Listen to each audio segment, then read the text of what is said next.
We have to get to this today because this is a very big story. New reaction to the bombshell that was dropped by the Obama administration on a key component of the health care law. The former CBO director is now saying that the move, which came late yesterday in a form of a blog from the White House, that delays the so-called employer mandate for a year is, quote, according to Doug Holtz-Eakin, who ran the CBO, deviously brilliant because it removes a potential roadblock for Democrats in 2014.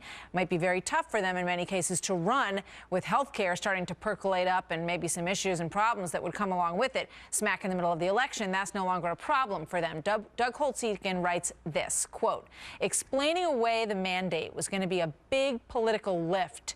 Having the White House airbrush it from the landscape is a way better.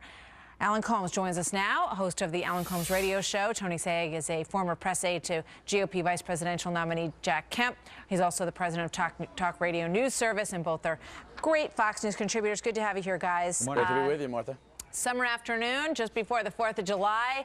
Alan released in a blog, you know what, this is pretty complicated stuff, so we're going to give employers another year to process this. What do you say? Well, this is something employers that businesses have asked for. The Chamber of Commerce is praising it. The business community is praising it.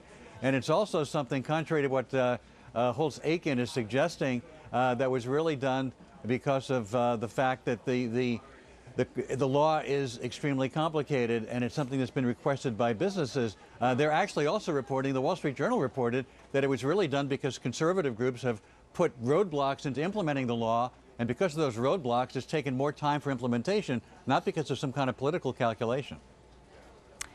Really? Tony? That's what the Wall Street Journal reported. Martha, I'm falling out of my chair. I'm hearing Alan Colmes defending, coming to the rescue of big business, corporate America, who I've heard him rail against very eloquently, I might add, even though I don't agree. Thank you very much. Look, it's obvious that Obama is not standing his ground on this law, particularly the implementation, which even Max Baucus, Democratic senator from Montana, who was the author of this bill in the Senate, called a train wreck. Here's the reality. This is the prescription from the administration. More morphine, please. Easing the pain of trying to sell this health care law till after the midterm election. Yeah. And at this rate, it might even go beyond the president's own term in 2016. And this is how they've done it all along, Martha. They've done this with the unions. They gave them exemptions and waivers. They've done this to small businesses in Nancy Pelosi's district. 20% of the waivers have gone there. We've heard from Kathleen Sebelius that, you know what, it's going to be a lot more complicated than we thought. Let's take a look at a poll that may tell us a little bit about why they decided to do this. How does Obamacare make you feel about your health care in the future? 66%, Alan, say that it makes them worried.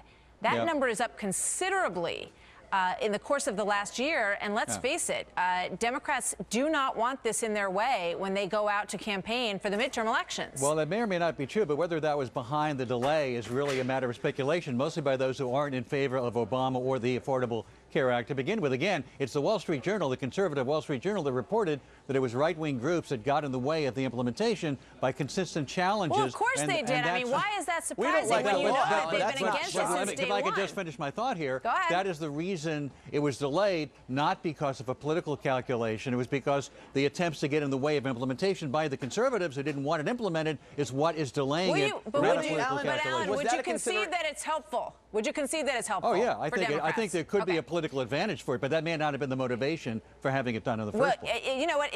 Even if you take what Alan is saying as truth, that it wasn't politically manipulative to do it now, it may have just been simply impossible to implement it at this point, Tony, which goes to the issue of how huge this bill is, and you're going to love it when you find out what's in it, as Nancy Pelosi said. Maybe they just physically can't get it up off the ground. Well, exactly right, Martha. Look, I mean, Alan's making a point that would have validity if they actually took these into consideration when writing the law. They ran, in fact, when the Supreme Court case was in front of them, the Obama administration made clear that both the mandate for individuals and businesses were essential to implement Obamacare. And as they're running into the political opposition, particularly because in a divided country, we are still very united, according to a recent Gallup poll, which shows overwhelming opposition to Obamacare, over 55%. We're united against this law. Democrats don't want to repeat the same mistake they made in 2010, which just to assume that Obamacare won't be a major variable in the election cycle. It will be, and it would be insane for them to try to think that they could run on it in a proud way. We know it's dysfunctional. Guys, we're going to leave it there. Thank you very much, Tony and Alan. Martha. We'll see you soon. Have a good 4th.